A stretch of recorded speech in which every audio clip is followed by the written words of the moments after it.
Hello students. तो आज जो है method of preparation of alkane को ही कंटिन्यू कर रहे होंगे, जो कि हाइड्रोकार्बन का पार्ट 3 है। यदि आपने अभी तक पार्ट 1 एंड 2 नहीं देखे हैं तो हमारे चैनल पर जाके पार्ट 1 एंड 2 देख लें। तो 4 मेथड ऑफ प्रिपरेशन तो पिछले लेक्चर में देख चुके थे, तो आज जो है 5th मेथड ऑफ प्रिपरेशन से कंटिन्यू करेंगे। तो 5th मेथड ऑफ प्रिपरेशन है बाय रिडक्शन, मतलब रिडक्शन के द्वारा हम लोग अल्केन किस तरह से प्रिपेयर कर सकते हैं। तो उसके लिए पहला है क्लीमेंसन रिडक्शन। क्लीमेंसन रिडक्शन के बारे में हम लोग oxidation reduction and hydrolysis reaction के टाइम बता चुके हैं।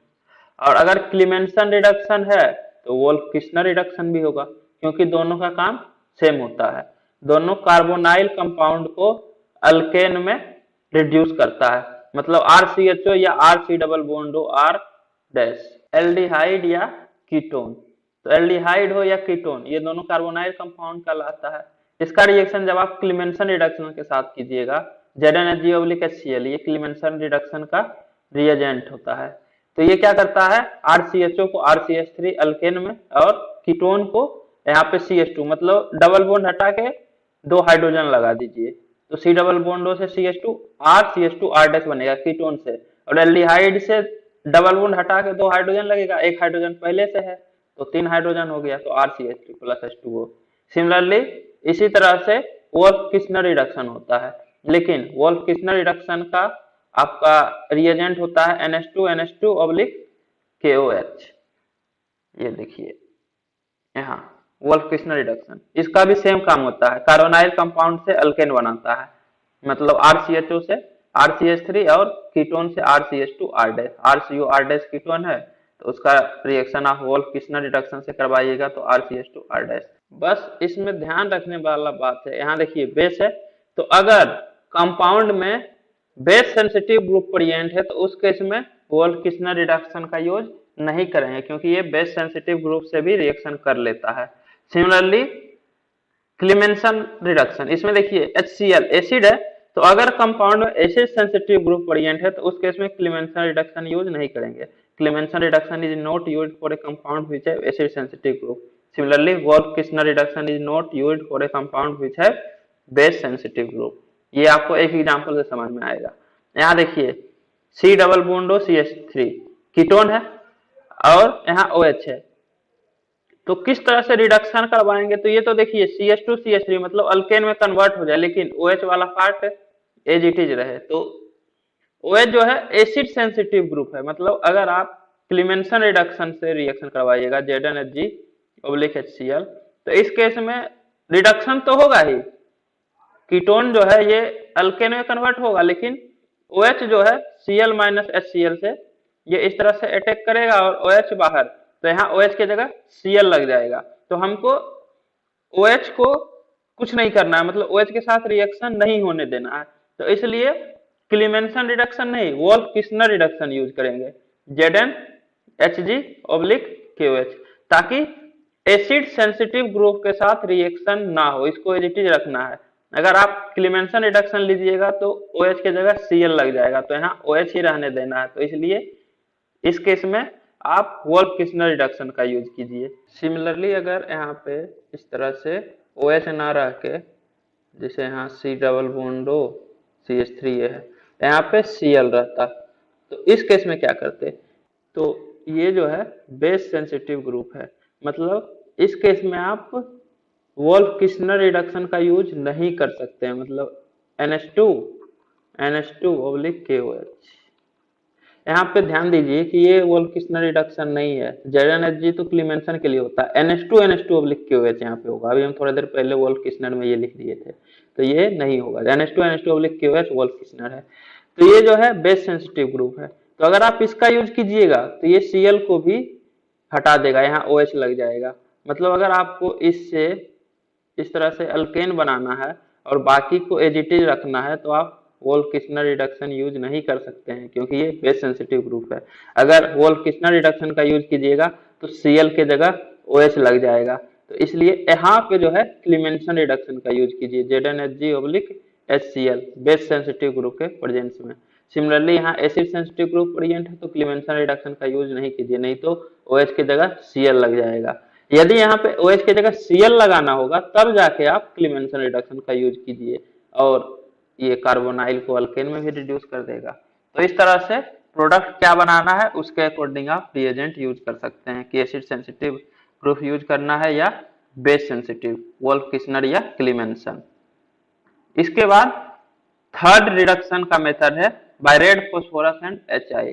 तो रेड फॉस्फोरस एंड HI के बारे में भी हम लोग ऑक्सीडेशन रिडक्शन एंड हाइड्रोलिसिस के टाइम बता चुके हैं। रिडक्शन वाले पार्ट में ये सारा कुछ हम डिटेल में बताए हैं, रेड फॉस्फोरस एंड HI का या फिर वोल्फ किस्नर रिडक्शन या क्लीमेंसन रिडक्शन। तो कौन सा रिएक्टेंट के साथ रेड फॉस्फोरस प्लस HI क्या प्रोडक्ट बनाता है ये बताना है, लेकिन यहाँ पे हमको सिर्फ अल्केन ही बनाना है, जबकि रेड फॉस्फोरस एंड HI का रिएक्शन अगर देखिएगा आप वहां पे तो आपको पता चलेगा कि RCN यदि है, RC triple bond N cyanide, तो उस केस में RCH2NH2 एमीन बनता है। तो ये सब हमको यहाँ करना नहीं है क्योंकि हमको अल्केन प्रिपेयर करना है। तो अगर कार्बोजाइलिक एसिड है तो कार्बोजाइलिक एसिड का रिएक्शन अगर रेड फॉस्फोरस प्लस HI से करवाते हैं तो RCH3 अल्केन बनता है। एसिड क्लोराइड से करवाते हैं तब भी RCH3 बनता है। ईस्टर से भी RCH3 बनता है। एल्काइल हैलाइड से RH बनता है। अल्कोहल से भी RH बनता है, ROH। यहाँ पे RH होगा, OH नहीं, क्योंकि अल्कोहल से अल्कोहल थोड़ी ना बनेगा, तब तो फिर रिएक्शन ही नहीं हुआ। अल्कोहल से अगर अल्कोहल ही रह गया प्रोडक्ट तो रिएक्शन थोड़ी ना हुआ। रेड फॉस्फोरस प्लस HI से RH हाइड्रोकार्बन बनता है, अल्केन बनता है। सिमिलरली आप यहाँ पे एल्डिहाइड और कीटोन का भी रिएक्शन करवाइए, RC डबल बॉन्डो R डैश, इसका रिएक्शन अगर रेड फॉस्फोरस प्लस HI से होता है तो ये RCH2 R डैश बनाता है, मतलब इस तरह से भी अल्केन बन सकता है। सिमिलरली एल्डिहाइड का भी होगा, RCHO का रिएक्शन अगर रेड फॉस्फोरस प्लस HI से करवाइएगा तो RCH3 बनेगा। तो ये 5 प्लस ये कार्बोनाइल वाला भी ध्यान रखिएगा। तो इस तरह से रेड फॉस्फोरस प्लस HI से आप अल्केन बना सकते हैं। इसके बाद नेक्स्ट है फिजिकल प्रॉपर्टी ऑफ अल्केन। तो अल्केन का फिजिकल प्रॉपर्टी देखेंगे। तो पहला है फिजिकल स्टेट। तो आपको पता होना चाहिए कि जैसे जैसे ग्राम मोलिकुलर मास बढ़ता है वैसे वैसे इंटरमोलिकुलर फोर्स इंक्रीज होता है। मतलब हाइड्रोकार्बन का चेन यदि बढ़ेगा तो ग्राम मोलिकुलर मास बढ़ेगा, मतलब इंटरमोलिकुलर फोर्स भी बढ़ेगा। तो जैसे जैसे हाइड्रोकार्बन का चेन लंबा होते जाएगा, मतलब अल्केन में नंबर ऑफ कार्बन एटम बढ़ते जाएगा, तो वैसे वैसे फोर्स ऑफ अट्रैक्शन बढ़ेगा। तो इसलिए क्या होता है कि स्टार्टिंग का 4 कार्बन एटम तक, मतलब अगर अल्केन में 1 कार्बन एटम है या 2 कार्बन एटम है या 3 कार्बन एटम है या 4 कार्बन एटम है, जैसे आपके पास मीथेन हो गया 1 carbon atom, similarly ethane, propane, butane, तो ये सब तो गैस रहता है। इसके बाद नेक्स्ट 13 मेंबर तक, क्योंकि जैसे जैसे नंबर ऑफ कार्बन एटम बढ़ता है फोर्स ऑफ अट्रैक्शन बढ़ता है, तो मॉलिक्यूल के बीच में फोर्स ऑफ अट्रैक्शन बढ़ रहा है तो ये गैस से लिक्विड में कन्वर्ट होते जाएगा, और ज्यादा मोलिकुलर मास बढ़ेगा नेक्स्ट 13 के बाद, तो वो सब में और ज्यादा फोर्स ऑफ अट्रैक्शन बढ़ जाता है, इतना बढ़ जाता है कि वो सब सॉलिड फॉर्म में एग्जिस्ट करता है। तो वही है कि the first 4 members are gases. तो अगर 1 से 4 कार्बन एटम यदि है तो उस केस में उतना फोर्स ऑफ अट्रैक्शन नहीं है, इंटरमोलिकुलर फोर्स ऑफ अट्रैक्शन, तो ये सब गैस फॉर्म में एग्जिस्ट करता है। सिमिलरली उसके बाद नेक्स्ट 13 मेंबर तक लिक्विड फॉर्म में रहता है, क्योंकि जैसे जैसे ग्राम मोलिकुलर मास बढ़ते जाता है फोर्स ऑफ अट्रैक्शन बढ़ता है, और नेक्स्ट 13 के बाद इतना ज्यादा फोर्स ऑफ अट्रैक्शन हो जाता है कि सारा सॉलिड फॉर्म में एग्जिस्ट करता है, वैक्सी सॉलिड, वैक्स समझ रहे हैं ना, उस तरह से वैक्सी सॉलिड के फॉर्म में हायर मेंबर एग्जिस्ट करता है, मतलब 13 प्लस 4 17। तो अगर अल्केन में 18 कार्बन एटम है, मतलब अल्केन का जो चेन होगा हाइड्रोकार्बन का उसमें 18 या उससे ज्यादा कार्बन एटम है तो वो सॉलिड फॉर्म में एग्जिस्ट करेगा। इसके बाद नेक्स्ट फिजिकल प्रॉपर्टी है बॉइलिंग पॉइंट। तो बॉइलिंग पॉइंट जो है ये डायरेक्टली प्रोपोर्शनल होता है ग्राम मोलिकुलर मास के, अल्केन के केस में, क्योंकि अल्केन में हाइड्रोजन बॉन्डिंग प्रोडिएंट नहीं रहता है, ऐसे बॉइलिंग पॉइंट हाइड्रोजन बॉन्डिंग के डायरेक्टली प्रोपोर्शनल होता है। POC2 के टाइम हम लोग देखेंगे, हाइड्रोकार्बन के बाद नेक्स्ट चैप्टर POC2 ही है, प्रैक्टिकल ऑर्गेनिक केमिस्ट्री 2। तो वहां पे देखेंगे कि बॉइलिंग पॉइंट जो है डायरेक्टली प्रोपोर्शनल होता है हाइड्रोजन बॉन्डिंग के, अगर हाइड्रोजन बॉन्डिंग प्रोडिएंट है तो, नहीं तो ग्राम मोलिकुलर मास। इसको समझते हैं कि ग्राम मोलिकुलर मास के डायरेक्टली प्रोपोर्शनल क्यों होता है। तो बॉइलिंग पॉइंट का मतलब क्या हुआ कि जैसे आपके पास मान लीजिए कि लिक्विड फॉर्म में है, C5 हाइड्रोकार्बन है आपके पास, मतलब 5 मेंबर्ड वाला अल्केन है। तो अगर ये लिक्विड फॉर्म में है तो ये C5 हाइड्रोकार्बन का जो है बहुत सारा मॉलिक्यूल आपस में अट्रैक्शन में रहेगा और इसको बॉयल करवाना है। तो बॉइलिंग के लिए क्या करना होगा, इसको गैसेस में कन्वर्ट करना होगा, मतलब ये लिक्विड से गैस में चला जाए। तो उसके लिए इन दोनों अट्रैक्शन फोर्स को इसको अलग करना होगा, क्योंकि गैस फॉर्म में मॉलिक्यूल आपस में अट्रैक्शन में नहीं रहता, वो अलग अलग दूर दूर रहता है एक दूसरे से और हवा में तैरते रहता है। जबकि लिक्विड या सॉलिड में ऐसा नहीं होता, उसमें आपस में मॉलिक्यूल अट्रैक्शन में रहता है। तो गैसेस में कन्वर्ट करने के लिए इस अट्रैक्शन फोर्स को हटाना होगा। तो इसको कितना टेम्परेचर पे हीट करते जाएंगे ताकि ये दोनों अलग हो जाए और गैसेस फॉर्म में चला जाए। तो जितना ज्यादा अट्रैक्शन फोर्स होगा उतना ज्यादा ही एनर्जी देना पड़ेगा, मतलब उतना हाई टेम्परेचर पे इसको हीट करेंगे तब जाके ये अलग होगा, क्योंकि ज्यादा अट्रैक्टेड रहेगा। तो ये ग्राम मोलिकुलर मास के डायरेक्टली प्रोपोर्शनल होता है। जैसे जैसे ग्राम मोलिकुलर मास बढ़ता है वैसे वैसे अट्रैक्शन फोर्स बढ़ता है। इसीलिए तो मतलब स्टार्टिंग का 4 जो है गैसेस रहता है, लेकिन नेक्स्ट 13 लिक्विड और उसके बाद हायर मेंबर सॉलिड, क्योंकि हायर मेंबर जैसे जैसे बढ़ते जाता है फोर्स ऑफ अट्रैक्शन बढ़ता है, तो इसलिए गैसेस से लिक्विड फिर लिक्विड से सॉलिड में कन्वर्ट होते जाता है। तो ग्राम मोलिकुलर मास बढ़ेगा तो अट्रैक्शन फोर्स बढ़ते जाता है मॉलिक्यूल के बीच में। जैसे C5 और C6, 6 कार्बन एटम का अगर अल्केन है तो इसमें ज्यादा अट्रैक्शन फोर्स रहेगा, तो इसको रिमूव करने के लिए भी ज्यादा एनर्जी लगेगा, मतलब ज्यादा टेम्परेचर पे हीट करना पड़ेगा। तो इसलिए बॉइलिंग पॉइंट बढ़ते जाता है जैसे जैसे ग्राम मोलिकुलर मास इंक्रीज होता है अल्केन का।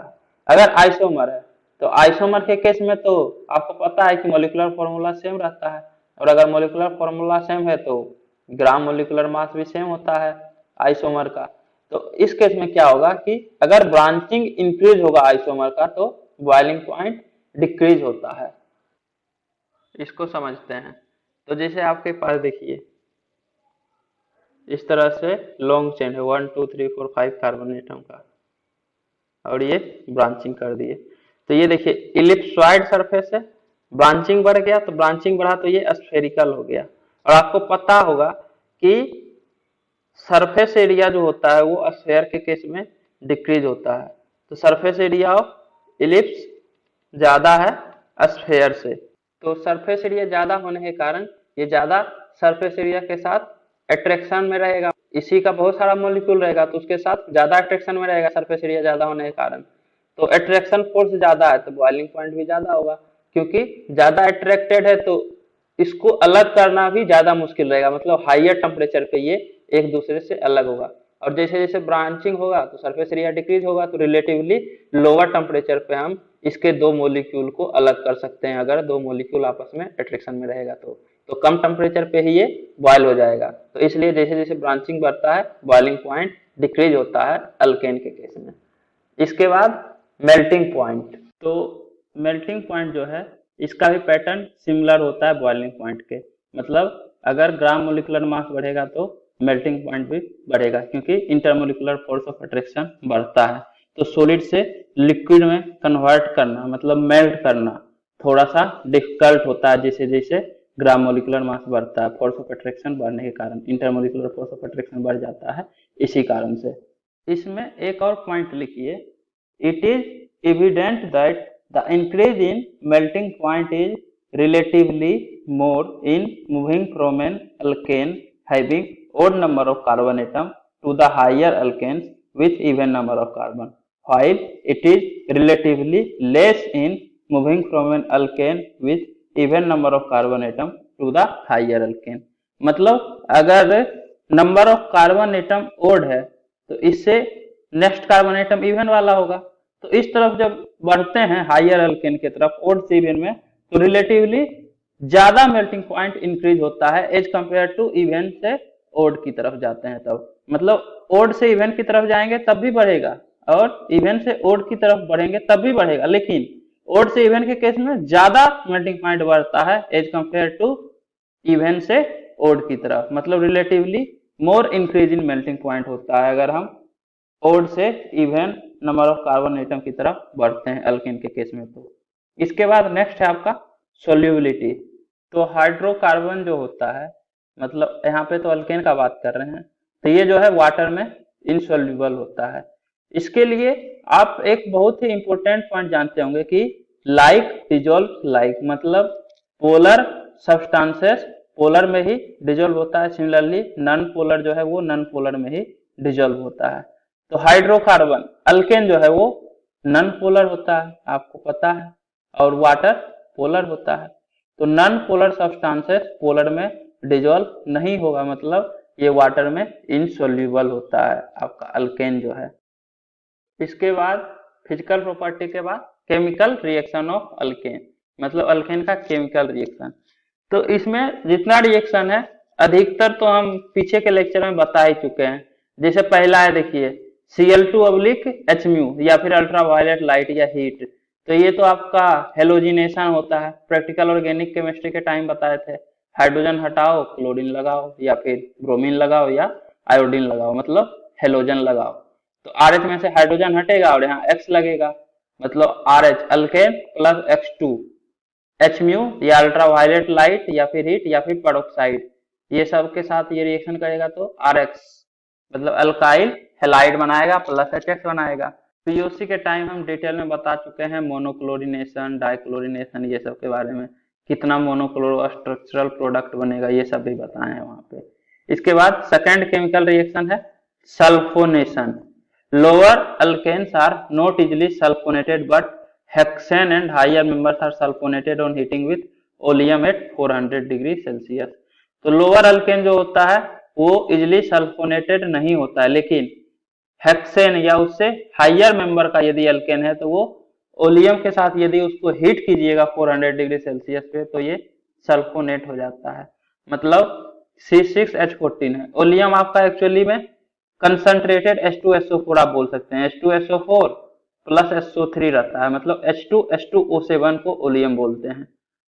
कहने का मतलब H2SO4 में से माइनस H2O निकाल दीजिएगा तो SO3 हो जाएगा, मतलब बहुत ही कंसंट्रेटेड H2SO4 को ही ओलियम बोल रहे हैं यहाँ पे।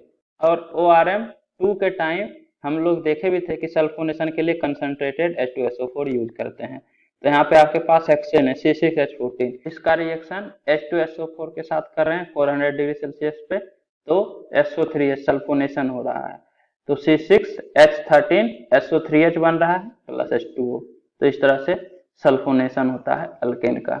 इसके बाद आइसोमराइजेशन, मतलब अगर एनहाइड्रस AlCl3/HCl के साथ यदि रिएक्शन कीजिएगा अल्केन का तो ये आइसोमर बना लेता है। तो यहाँ पे देखिए 1 2 3 4 4 कार्बन एटम है, ये आइसोपेंटेन नहीं आइसोब्यूटेन होगा, आइसोब्यूटेन रख लीजिएगा नाम, यहाँ पे पेंटेन लिखा हुआ था पहले से। तो इस तरह से नॉर्मल ब्यूटेन का रिएक्शन अगर कर रहे हैं एनहाइड्रस AlCl3/HCl से तो ये आइसोब्यूटेन बना रहा है, मतलब ब्रांचिंग हो रहा है। इस केस में 300 डिग्री सेल्सियस पे रिएक्शन होता है।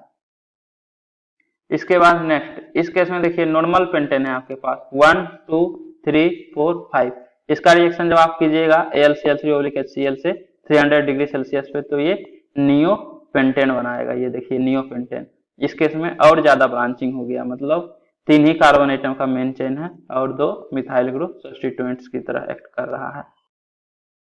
इसके बाद है अल्काइलेशन।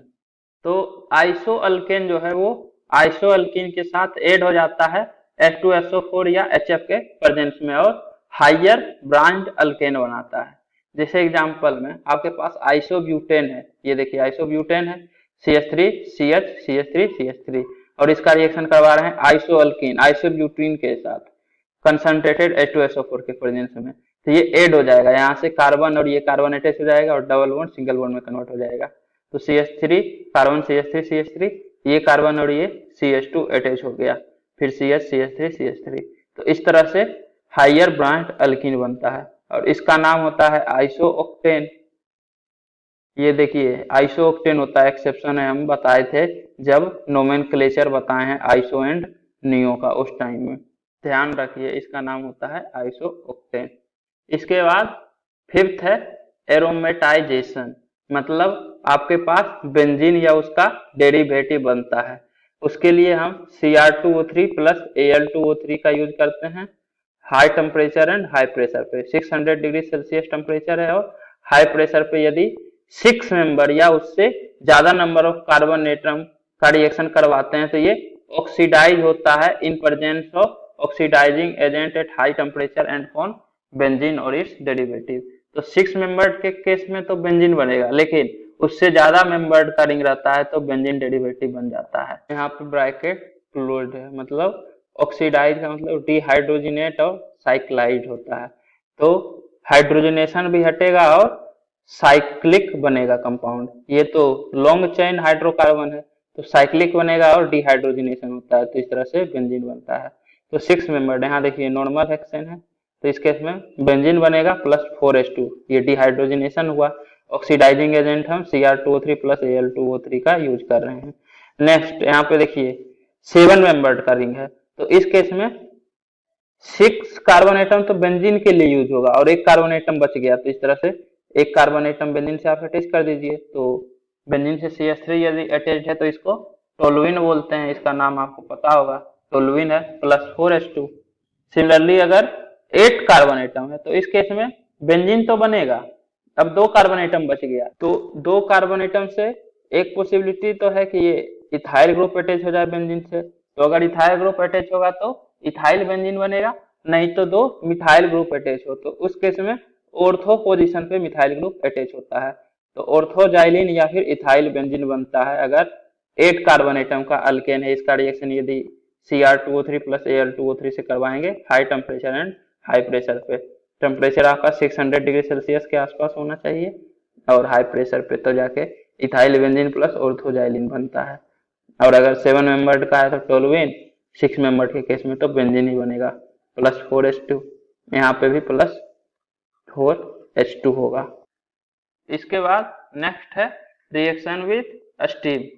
तो मीथेन जो है वो H2O के साथ रिएक्शन करता है निकल कैटेलिस्ट के प्रेजेंस में। यदि आप हीट कीजिएगा तो ये CO carbon monoxide plus dihydrogen बनाता है, मतलब हाइड्रोजन गैस बनाता है। ये एग्जैक्ट NCERT में लिखा हुआ है यही statement, methane react with steam at 1273 kelvin in the presence of nickel catalyst to form carbon monoxide and dihydrogen. तो इस तरह से मीथेन प्लस H2O रिएक्शन करता है निकल कैटेलिस्ट के प्रेजेंस में और कार्बन मोनोऑक्साइड प्लस डाइहाइड्रोजन बनता है, और ये रिएक्शन जो है 1273 केल्विन पे होता है, मतलब इसको 1273 केल्विन पे हीट कीजिएगा तब ये रिएक्शन होगा। इसके बाद नेक्स्ट ये पायरोलिसिस रिएक्शन है, मतलब अल्केन जो है वो हीट करने पे डिकम्पोज कर जाता है और लोअर अल्केन्स अल्कीन्स ये सब बनाता है। जैसे C6H14 हेक्सेन है, इसको अगर आप 773 केल्विन पे हीट कीजिएगा तो ये सब पॉसिबल प्रोडक्ट बनता है, मतलब इस तरह से डिकम्पोज करता है। या तो C6H12 प्लस H2 बना है अल्कीन प्लस डाइहाइड्रोजन, या फिर C4H8 प्लस C2H6, या फिर C3H6 plus C2H4 plus CH4, इस तरह से ये डिकम्पोज करता है लोअर अल्केन्स अल्कीन्स ये सब प्रोडक्ट बनाता है। इस तरह से पायरोलिसिस होता है। इसके बाद नेक्स्ट है controlled oxidation. Alkanes on heating with a regulated supply of dioxygen or air at high pressure and in the presence of suitable catalyst to give a variety of oxidation products। कहने का मतलब कि alkanes को यदि आप heat कीजिएगा high pressure पे regulated supply of air के साथ, मतलब कि रेगुलर आप ऑक्सीजन भेजते रहिएगा रिएक्शन में, मतलब जैसे कोई कंटेनर में मान लीजिए रिएक्शन हो रहा है तो रेगुलर ऑक्सीजन सप्लाई करते रहिए इस कंटेनर को कोई पाइप के द्वारा या किसी और भी मीडियम से। तो इस केस में वैरायटी ऑफ ऑक्सीडेशन प्रोडक्ट बनता है जब आप सुटेबल कैटेलिस्ट यूज करते हैं, मतलब डिफरेंट डिफरेंट कैटेलिस्ट के प्रेजेंस में डिफरेंट डिफरेंट प्रोडक्ट बनता है। जैसे आपके पास मीथेन है और O2 regular supply of oxygen भेज रहे हैं और कैटेलिस्ट की तरह यूज हो रहा है कॉपर मेटल कैटेलिस्ट की तरह यूज हो रहा है। टेम्परेचर 523 केल्विन और 100 एटीएम पे रिएक्शन हो रहा है, प्रेशर है 100 एटीएम। तो इस केस में आपका जो प्रोडक्ट बनता है वो है मिथानल। तो इस तरह से CH4 plus O2 copper catalyst के प्रेजेंस में मिथानल बनाता है और ये रिएक्शन 523 केल्विन टेम्परेचर और 100 एटीएम प्रेशर पे होता है। नेक्स्ट CH4 प्लस O2 मतलब मीथेन का रिएक्शन O2 से होता है, इस केस में कैटेलिस्ट जो है वो MO2O3 है और हीट कीजिएगा तो मिथानल एल्डिहाइड बनता है प्लस H2O। सिमिलरली नेक्स्ट आपके पास CH3 मतलब इथेन है, इसका भी रिएक्शन ऑक्सीजन के साथ करवा रहे हैं, लेकिन इस केस में कैटेलिस्ट जो है वो CH3CO Mn मैंगनीज 2 एसीटेट। यहाँ पे मैंगनीज 2 क्यों? क्योंकि Mn2 प्लस है, यहाँ पे ऑक्सीडेशन नंबर जो मैंगनीज का है, तो इसका नाम मैंगनीज 2 एसीटेट होगा। तो मैंगनीज 2 एसीटेट के प्रेजेंस में यदि हीट कीजिएगा तो कार्बोजाइलिक एसिड बनता है, twice CH3COOH plus twice H2O। Carboxylic acid आपका एसिटिक एसिड है।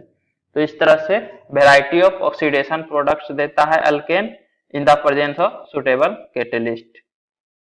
इसके बाद फोर्थ है ordinarily alkanes resist oxidation but alkanes having tertiary hydrogen atom can be oxidised to corresponding alcohols by potassium permanganate. तो ये वाला रिएक्शन भी हम लोग ऑक्सीडेशन रिडक्शन के टाइम बता चुके हैं कि टर्शियरी हाइड्रोजन यदि प्रेजेंट है तो उस केस में ये ऑक्सीडाइज हो जाता है KMnO4 से, और इससे यहाँ OH अटैच हो जाता है। मतलब टर्शियरी हाइड्रोजन, ये जो 3 डिग्री कार्बन से अटैच हाइड्रोजन है, ये हाइड्रोजन से OH अल्कोहल बना लेता है, जबकि जनरली अल्केन्स ऑक्सीडाइज नहीं होता है।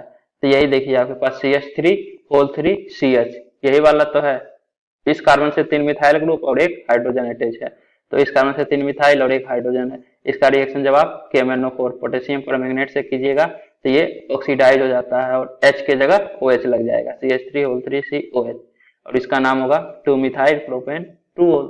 तो इस तरह से अल्केन्स का ऑक्सीडेशन नहीं होता है जनरली, लेकिन टर्शियरी हाइड्रोजन एटम यदि प्रेजेंट है तो KMnO4 से ऑक्सीडाइज हो जाता है। ये हम बता चुके हैं डिटेल में। NCERT में भी एग्जैक्ट ये एग्जांपल दिया हुआ है ऑक्सीडेशन का KMnO4 के साथ। इसके बाद जो है समेरी है। तो समेरी में सारा कुछ तो हम ये सब बता ही चुके हैं, कोलवेज इलेक्ट्रोलिसिस, क्रिग्नार्ड रिएजेंट का रिएक्शन यदि H2O से करवाएंगे तो RMgX से RH बनेगा hydrocarbon alkane. Aldehyde oblique ketone, इसका रिएक्शन यदि क्लीमेंसन रिडक्शन या वोल्फ किस्नर रिडक्शन से करवाएंगे तो ये इस तरह से अल्केन बनाता है। मतलब RCHO से RCH3 बनेगा, RC double bond O, R से RCH2 R बनेगा। सिमिलरली अल्कीन ऑब्लिक अल्काइन, इसका हाइड्रोजनेशन यदि करेंगे तो ये सेचुरेटेड कंपाउंड बना लेता है, अनसेचुरेटेड से सेचुरेटेड। H2 ऑब्लिक निकेल या H2 ऑब्लिक PD या H2 ऑब्लिक प्लेटिनम, इसी को कैटेलिटिक हाइड्रोजनेशन बोलते हैं, मतलब रिडक्शन होता है। Next red phosphorus plus HI, RCOH, RCHO, ketone, alcohol, RI alkyl iodide, ये सब अल्केन बनाता है। RCOH से RCH3 सिमिलरली RCH2R, इस तरह से ROH से RH बनाएगा, इसके बाद RI से भी RH बनाएगा। Next Grignard reagent plus RX, ether के प्रेजेंस में RR बनाता है। इस केस में आपके पास ये न्यूक्लियोफाइल है R-, ये अल्काइल आयोडाइड पे अटैक करेगा X- बाहर, तो ये RR इस तरह से अल्केन बना लेगा। Next twice RX plus sodium plus ether, ये जो है RR बनाएगा hydrocarbon alkane. Similarly Zn plus ether भी सेम काम करेगा, RR बनाएगा। Next NaOH plus CaO, soda lime, तो ये जो है RCOONA हो या RCOOH हो, दोनों से डिकार्बोक्सिलेशन करके RR बनाएगा। सोडा लाइम जो है -CO2 कर देता है। सिमिलरली कोलवेज इलेक्ट्रोलिसिस से भी होता है। ये सारा कुछ हम डिटेल में बता ही चुके थे, यहाँ पे बस समरी है अल्केन्स का प्रिपरेशन का। तो उम्मीद करता हूँ कि आपको ये वीडियो पसंद आई होगी। यदि आपको ये वीडियो पसंद आई है तो इसे लाइक करें, कमेंट करें और अपने दोस्तों के बीच शेयर करना ना भूलें। Thank you.